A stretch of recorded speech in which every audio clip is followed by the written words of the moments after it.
जीवन्मुक्तिप्रदं देवं क्षमापूर्णं जगद्गुरुं वन्दे परमहंसाख्यं नित्यानन्दाय स्वागतं। जीवन्मुक्तिप्रदं देवं क्षमापूर्णं जगद्गुरुं वन्दे परमहंसाख्यं नित्यानन्दाय स्वागतम्। आनन्दानुभवास्वादं सर्वरोगनिवारकं वन्दे पापविनाशक्तं नित्यानन्दाय स्वागतम्। आनन्दानुभवास्वादं सर्वरोगनिवारकं वन्दे पापविनाशक्तं नित्यानन्दाय स्वागतम्। नित्यमुक्तं निर्विकल्पं ध्यानलोकप्रदीपकम्। பரமஹம்ச நித்யானந்தர் கோடிக்கணக்கான பக்தர்கள் வழிபடும் ஓர் ஆன்மீக சக்தி. ஆன்மீக இயக்கத்தை உலகமெங்கும் நிறுவி வழிநடத்தும் ஆன்மீக வழிகாட்டி. வேத கலாச்சாரத்திற்கு மறுமலர்ச்சியூட்டும் ஓர் முன்னோடி. ஆன்மீக நகரமாம் திருவண்ணாமலையில் அவதரித்த அவதார புருஷர். இவர் பிறவியால் ஒரு யோகி. ஆன்மீக ஆய்வு பயணங்களை துணிச்சலோடு மேற்கொள்ளும் நவீன கால குருநாதர். தெய்வீக ஆற்றலின் அடையாளம். கோடிக்கணக்கானவர்களுக்கு உத்வேகமளிக்கும் ஆனந்த சக்தி. யோக அறிவியலின் உள்ளார்ந்த சத்தியங்களை தம்முள் கண்டுணர்ந்த யோக புருஷர். மெய்ஞானத்தை விஞ்ஞான ரீதியாக ஆராய்ச்சி செய்யும் மெய்ஞான விஞ்ஞானி. ஞானமருளும் வாழும் குருநாதர். கோடிக்கணக்கான சீடர்களால் பின்பற்றப்படும் ஞான குரு. ஞான களஞ்சியம். ஆனந்தத்தை தம் சிரிப்பால் பகிரும் ஆன்மீக பேரலை. ஈடு இணையற்ற தீட்சை அளிக்கும் அவதார சக்தி. ஆனந்த வாழ்விற்கு தேவையான அனைத்து ஜீவன் முக்த சத்தியங்களையும் வெளிப்படுத்தும் சத்குருநாதர். வாருங்கள், உங்களால் மறக்க முடியாத ஆன்மீக அனுபூதியை பெறுங்கள். வேத வேதாந்த சம்வேத்யம் தேவதேவி ஸ்வரூபிணம் வந்தே வடபலாசிஸ்தம் நித்யானந்தாய ஸ்வாகதம். அருணகிரீத்யாக்யம் த்வாம் மகாபாவ சுயோகினம் வந்தே பூர்ணாவதாரம் ஷம் நித்யானந்தாய ஸ்வாகதம்.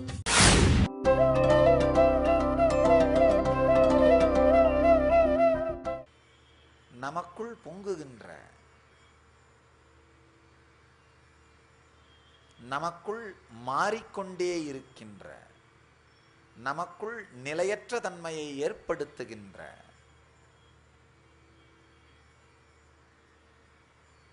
உணர்வுகளை நமக்குள் இருக்கின்ற ஆழ்ந்த அமைதிக்குள்ளே கரைப்பது. ஆழ்ந்து நீங்க பார்த்தீர்களானால் நமக்குள்ள எப்படியெல்லாம் இந்த பொங்குகிற உணர்வுகள் துக்கத்தை ஏற்படுத்துதுன்னு பார்க்கலாம். பிரமையினாலே நமக்கு ஏற்படுகின்ற உரிமைத்தன்மைகள் சில நேரத்தில் இது நம்முடையது, அது நம்முடையது, அது நம்முடையதுன்னு தோணும். ஆனால் வாழும்பொழுது அதை எதையும் அனுபவிக்க மாட்டோம். அந்த பொருட்கள் அழிந்தா மட்டும் துக்கத்தை அனுபவிப்போம். உதாரணத்துக்கு ஊட்டியில் ஒரு கெஸ்ட் ஹவுஸ், கொடைக்கானல் ஒரு கெஸ்ட் ஹவுஸ், ஊர் முழுக்க ஒரு கெஸ்ட் ஹவுஸ் இருக்கும். வாழும்பொழுது அதெல்லாம் போய் அனுபவித்து அங்கே தங்கறதுக்கெல்லாம் டைம் இருக்காது. நம்ம ஒரு வீட்டில் தான் இருந்துகிட்ருப்போம். ஒரு உடம்பு ஒரு வீட்டில் தான் இருக்க முடியும். உண்மையில் அதெல்லாம் வாட்ச்மேன் தான் அனுபவிச்சுட்டு இருப்பான்.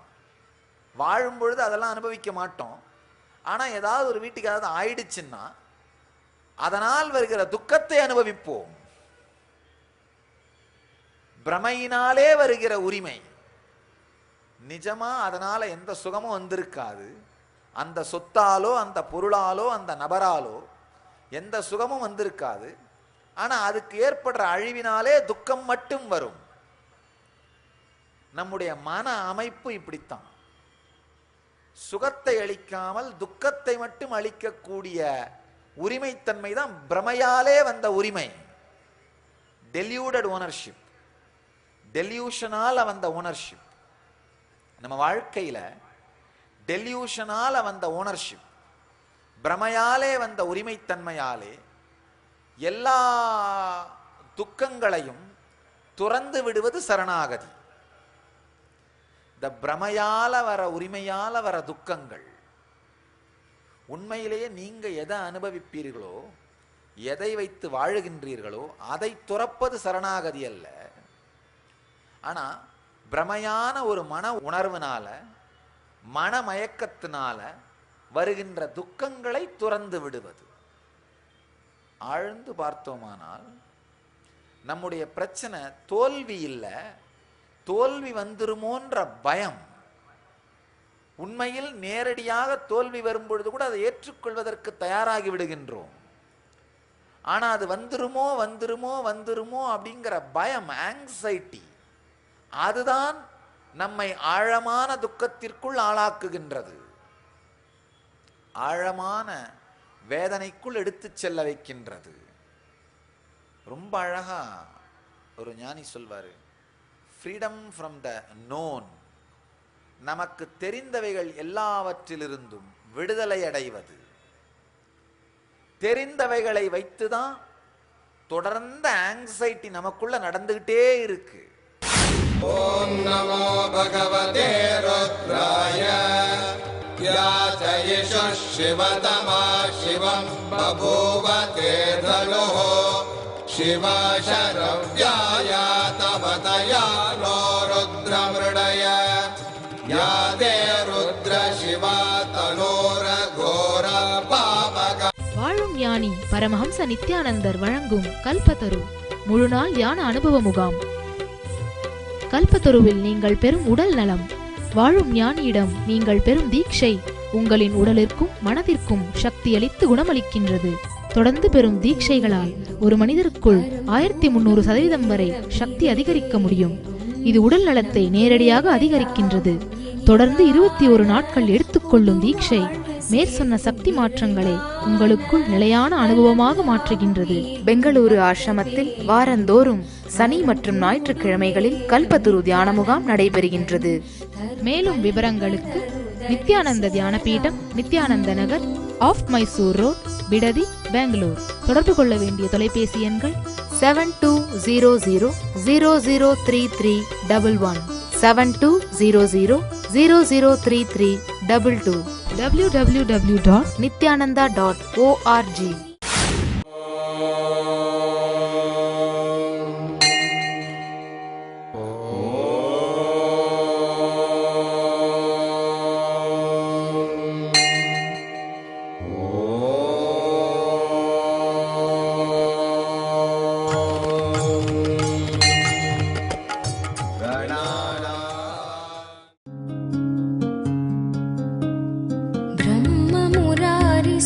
ब्रह्ममुरारिसुरार्चितलिङ्गं निर्मलभाषितशोभितलिङ्गं जन्मजदुःखविनाशकलिङ्गं जन्मजदुःखविनाशकलिङ्गं तत्प्रणमामि नित्यानन्दलिङ्गम्. ॐ नमो भगवते रुद्राय नमस्ते रुद्रमन्यवपुतो दयिषवे नमः नमस्ते अस्तु धन्वने बाहुभ्यामुदते नमः याचयिषु शिवतमा शिवं बभूव तेऽधनुः शिवशरव्याय तवतया नो रुद्रमृडय या ते रुद्र शिवा तनोरघोर पापकाशिनी तया नस्तनुभाषन्तमया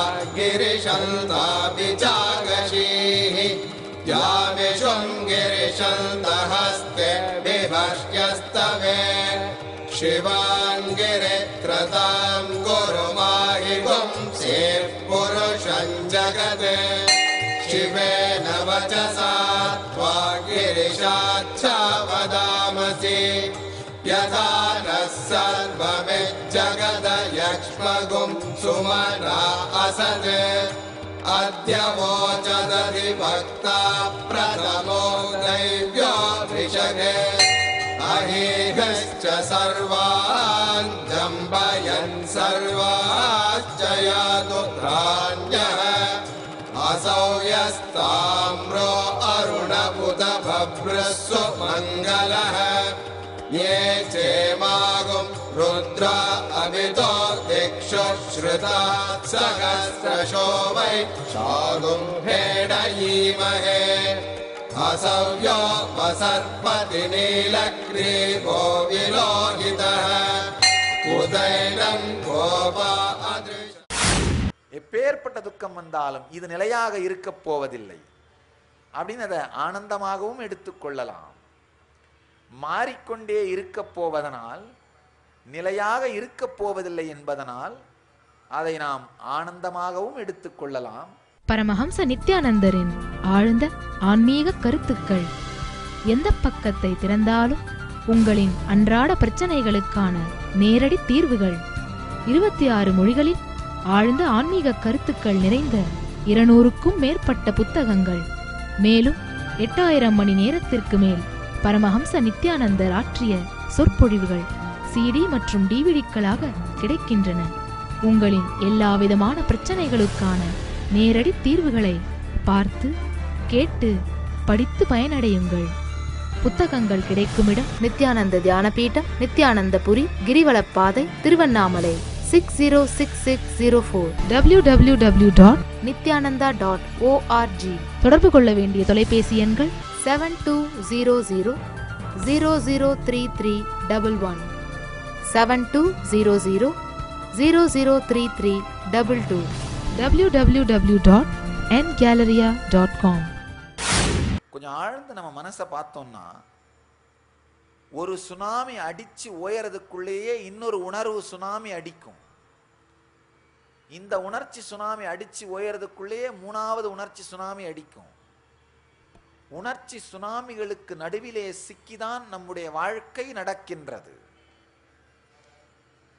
ஒரு விதத்துல இதை நாம துக்கமாகவும் எடுத்துக்கலாம். துக்கமா எப்படி எடுத்துக்கலாம்? ஐயோ, தொடர்ந்து எனக்கு மிகப்பெரிய உணர்ச்சி சுனாமிகள் வந்துகிட்டே இருக்கு, அடிச்சுக்கிட்டே இருக்குன்னு. இன்னொரு விதத்துல இதையே ஆனந்தமா எடுத்துக்கலாம். எப்படின்னா, ஆஹா, எப்பேற்பட்ட உணர்ச்சி கொந்தளிப்பு வந்தாலும் இன்னொரு கொந்தளிப்பு வந்து அதை எடுத்துரும். எப்பேற்பட்ட துக்கம் வந்தாலும் இன்னொரு துக்கம் வந்து அதை மாத்திரும். எப்பேற்பட்ட துக்கம் வந்தாலும் இது நிலையாக இருக்க போவதில்லை அப்படின்னு அதை ஆனந்தமாகவும் எடுத்துக்கொள்ளலாம். மாறிக்கொண்டே இருக்க போவதனால், நிலையாக இருக்க போவதில்லை என்பதனால் அதை நாம் ஆனந்தமாகவும் எடுத்துக்கொள்ளலாம். நிலையாக மாறி மாறி மாறி கொந்தளிக்கின்ற உணர்ச்சி கொந்தளிப்புகளினால் பாதிக்கப்படாத ஒரு அமைதிக்குள் முழுகுவதுதான் சரணாகதி. அதைத்தான் இங்க கிருஷ்ணன் ரொம்ப அழகா சொல்றாரு. மனதையும் புத்தியையும் என்னிடம் சமர்ப்பித்து, வேற எதையுமே செய்ய முடியலனா கூட பரவாயில்லன்றார். எந்த அபியாசமும் செய்ய முடியலனா பரவாயில்ல, எந்த யோகமும் செய்ய முடியலனாலும் பரவாயில்ல, எந்த பிராணாயாமமும் செய்யலைனா பரவாயில்ல, எந்த தியானமும் செய்ய முடியலனா பரவாயில்ல. ஏன்னா கடந்த சூத்திரத்திலே மனதினுடைய அடியாழத்தை கண்டுபிடிக்கின்ற, இந்த மன அமைதிக்கான, ஜீவன் முக்திக்கான தியான நுட்பத்தை அளித்தார். இப்போ அவருக்கு அப்பவே தெரியுது, எந்த நுட்பத்தை கொடுத்தாலும் அதை செய்ய முடியலன்னா என்ன பண்ணட்டும் சாமி அப்படின்னு மக்கள் கேட்பார்கள்னு. என்கிட்ட பல பேர் வந்து கேட்கறது, சாமி என்னால் சிகரெட் பிடிக்கிறத விட முடியல, ஏதாவது ஒரு டெக்னிக் கொடுங்களேன், ஒரு தியான நுட்பம் கொடுங்களேன். அதை கொடுத்தா அதை செய்ய முடியல, அதுக்கு ஏதாவது வழி சொல்லுங்களேன். மன அமைப்பு. அதனால முதல்ல அர்ஜுனன் கேட்கிறான், ஜீவன் முக்தனாவது எப்படின்னு. அதுக்கான ஒரு நுட்பத்தை கிருஷ்ணன் அளிக்கிறார். அதை கேட்டுட்டு இதை செய்ய முடியலன்னா என்ன பண்ணட்டும்னு கேட்கிறான். அதற்கும் விடையளிக்கின்றார். அவைகளையெல்லாம் செய்ய முடியாவிட்டாலும் மனதையும் புத்தியையும் என்னிடம் சமர்ப்பித்து அமைதிக்குள்ளாகவாவது இரு, உனக்குள்ளிருந்து தானாகவே அந்த சத்தியம் மலரும். ஆழமான தீவிரமான தேடுதல் உடைய மக்களுக்கும் சொல்றார். அப்படி இல்லாம தியானம் யோகம் இதை பற்றியெல்லாம் தேடாமல் இருக்கின்ற சாதாரண மனநிலை உடைய மக்களுக்கும் சொல்றார். அதையும் தாண்டி மந்த நிலையில் இருக்கின்ற மக்களுக்கும் சொல்லுகின்றார். எல்லா நிலையில் இருக்கின்ற மக்களுக்கும் ஆழ்ந்த உண்மைகளை மிக தெளிவாக சொல்லுகின்றார். 2 காலில் குரங்கு நடக்க ஆரம்பிச்சதுதான் மனித இனம் உருவானதற்கான அடிப்படை நிகழ்வு. 2 காலில் நடக்க ஆரம்பிச்ச குரங்கு மற்ற குரங்குகளை பார்த்து மற்றவர்களும் 2 காலில் நடக்கணும் அப்படின்னு உற்சாகப்படுத்தினா, உத்வேகப்படுத்தினா மற்ற குரங்குகள் அதை ஏற்றுக்கொள்ள தயாராக இல்லை. என்ன இருக்கு, நல்லா 4 காலே நல்லா தானே இருக்கு, இப்போ எதுக்கு 2 கால், இதுவே போதுமே, இதுதான் சேஃபா இருக்கு, இதுதான் செக்யூர்டா இருக்கு. பல விதத்திலும் அவைகள் மறுக்கின்றன. ஆனா இந்த 2 காலில் நடக்க ஆரம்பிச்ச குரங்கு மற்றவைகளை பார்த்து இல்லை இல்லை இது பல விதங்களில் உதவி செய்யும் அப்படின்னு பல கோணங்களிலிருந்தும் விளக்குகின்றது. 2 காலில் ஒரு குரங்கு நடக்க ஆரம்பிச்சப்போ அந்த மற்ற குரங்குகளை இது ஒரு பெரிய நிகழ்வா நினைச்சிருக்காது. ஆனா அதனால தான் மனித இனமே உருவாச்சு. அதே மாதிரி யாரோ ஒரு ஞானி, ஒரு ரிஷி ஏதோ ஒரு மூலையில உட்கார்ந்துட்டு ஒரு ஆன்ம அனுபவத்தை உணர்ந்து மனம் கடந்து இருக்க ஆரம்பிச்சார்னா அது அந்த சூழ்நிலையில் பெரிய நிகழ்வா இல்லாம இருக்கலாம். ஆனா இதுக்கு பிறகு உருவாக போகின்ற தெய்வ இனம், ஜீவன் முக்த சமுதாயத்திற்கான அடிப்படை நிகழ்வு அந்த நிகழ்வு. கிருஷ்ணனை மாதிரி ஒரு ஆழ்ந்த பொறுமையுடைய ஞானகுரு காண்பதற்கு அரிது. ஏன்னா அர்ஜுனன் மீண்டும் மீண்டும் மீண்டும் அதே மாதிரியான சந்தேகத்தை தான் கேட்கிறாரு. இந்த மொத்த கீதையிலையும் பார்த்தீங்கன்னா அர்ஜுனன் கேட்கின்ற எல்லா கேள்விகளையும் தொகுத்து பார்த்தோன்னா 3 சந்தேகம் தான் இருக்கு. முதல் சந்தேகம், நான் என்ன செய்யணும். 2வது சந்தேகம், நான் என்ன செய்யணும்னு சொல்றதுக்கு நீ யார். 3வது சந்தேகம், நீ சொன்னதை செஞ்சா நான் என்ன அடைவேன். 3 சந்தேகம் தான். இந்த 3 சந்தேகங்களை வேறு வேறு வேறு விதத்தில் திரித்து திரித்து மாற்றி மாற்றி வேறு வேறு வார்த்தைகள் மூலமாக அர்ஜுனன் கேட்கின்றான். கிருஷ்ணரும் ஆழமான பொறுமையோடு எத்தனை கேள்விகள் கேட்டாலும், எத்துணை விதத்தில் சொன்னாலும், எத்துணை விதத்தில் பார்த்தாலும் ரொம்ப பொறுமையோட மீண்டும் மீண்டும் மீண்டும் பதிலளித்துக் கொண்டே இருக்கின்றார். பதிலளிப்பது மட்டுமல்லாமல் அர்ஜுனனை உற்சாகப்படுத்திக் கொண்டே இருக்கின்றார். ஆழமான பொறுமையினால் அர்ஜுனனை ஆன்மீக சாதனைக்குள்ளே எடுத்துச் செல்லுகின்றார்.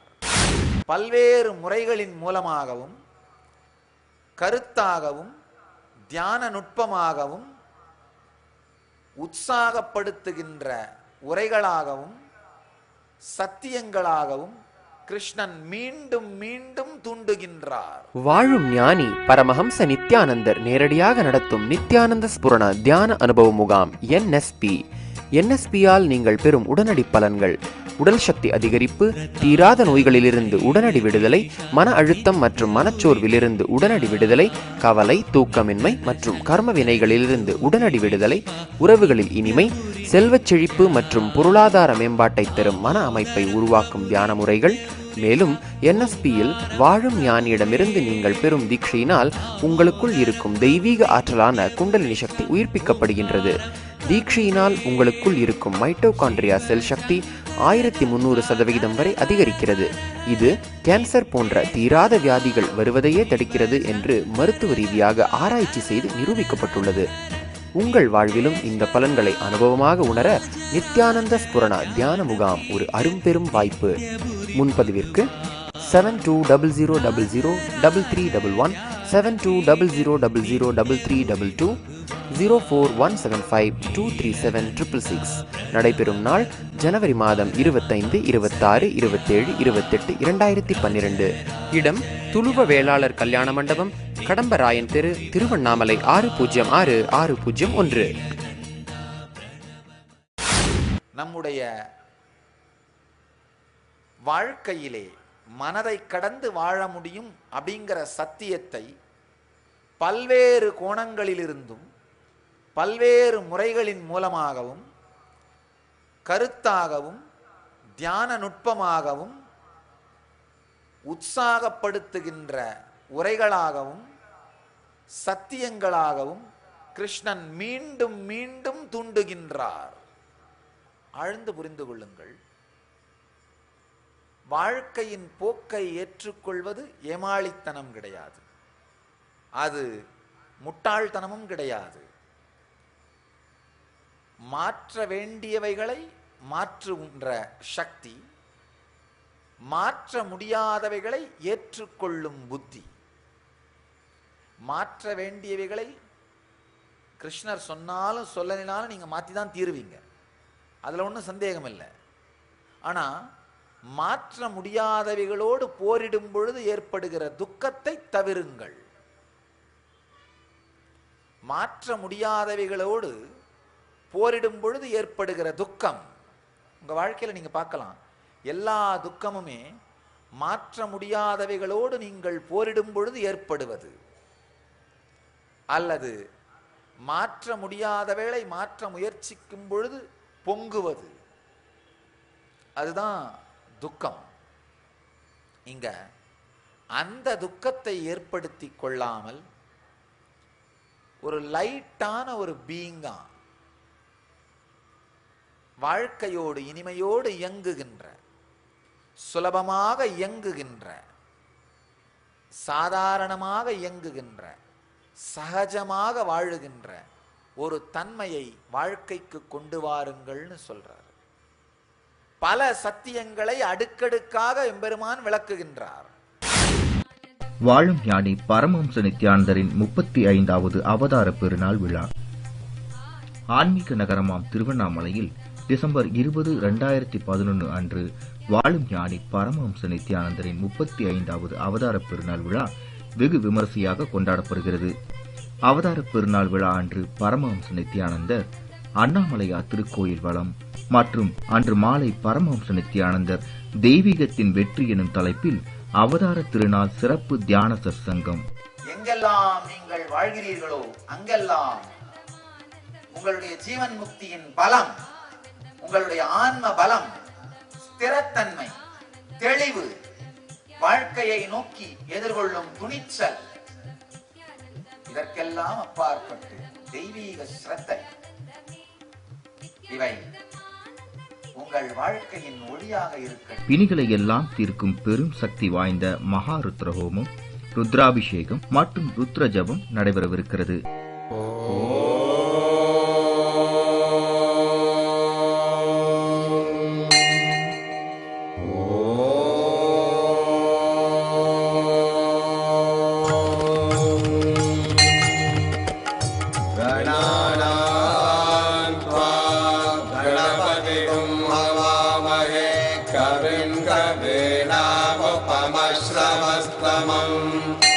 ज्येष्ठराजं ब्रह्मणां ब्रह्मणस्पत आनः शृण्वन्नोतिभिः सिद्धसादनम् प्रणो देवी सरस्वती वाजेभिर्वाजिनीवती दीनामवित्रियवतो गणेशाय नमः.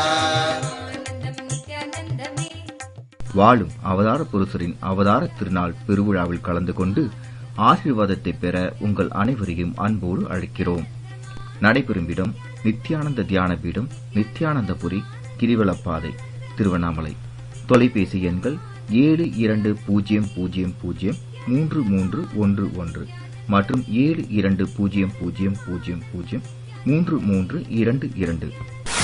வாழ்க்கை ரகசியங்களை நீங்க ஒரு 4-5 சத்தியங்களை எடுத்து உள்வாங்கி ஜீரணித்தால் கூட வாழ்க்கையே மாறிவிடும். விவேகானந்தர் ரொம்ப அழகா சொல்றாரு, ஒரு லைப்ரரியையே தலையில சுமக்கிறதை விட ஒரு 5 ஞான கருத்துக்களை எடுத்து அதன் வாழ்க்கையின் பாகமாக அதை மாற்றிக்கொள்வது, இது மொத்தத்தையும் நீங்க நினைச்சு பார்க்கணும் அப்படிங்கிற அவசியம் கூட இல்ல.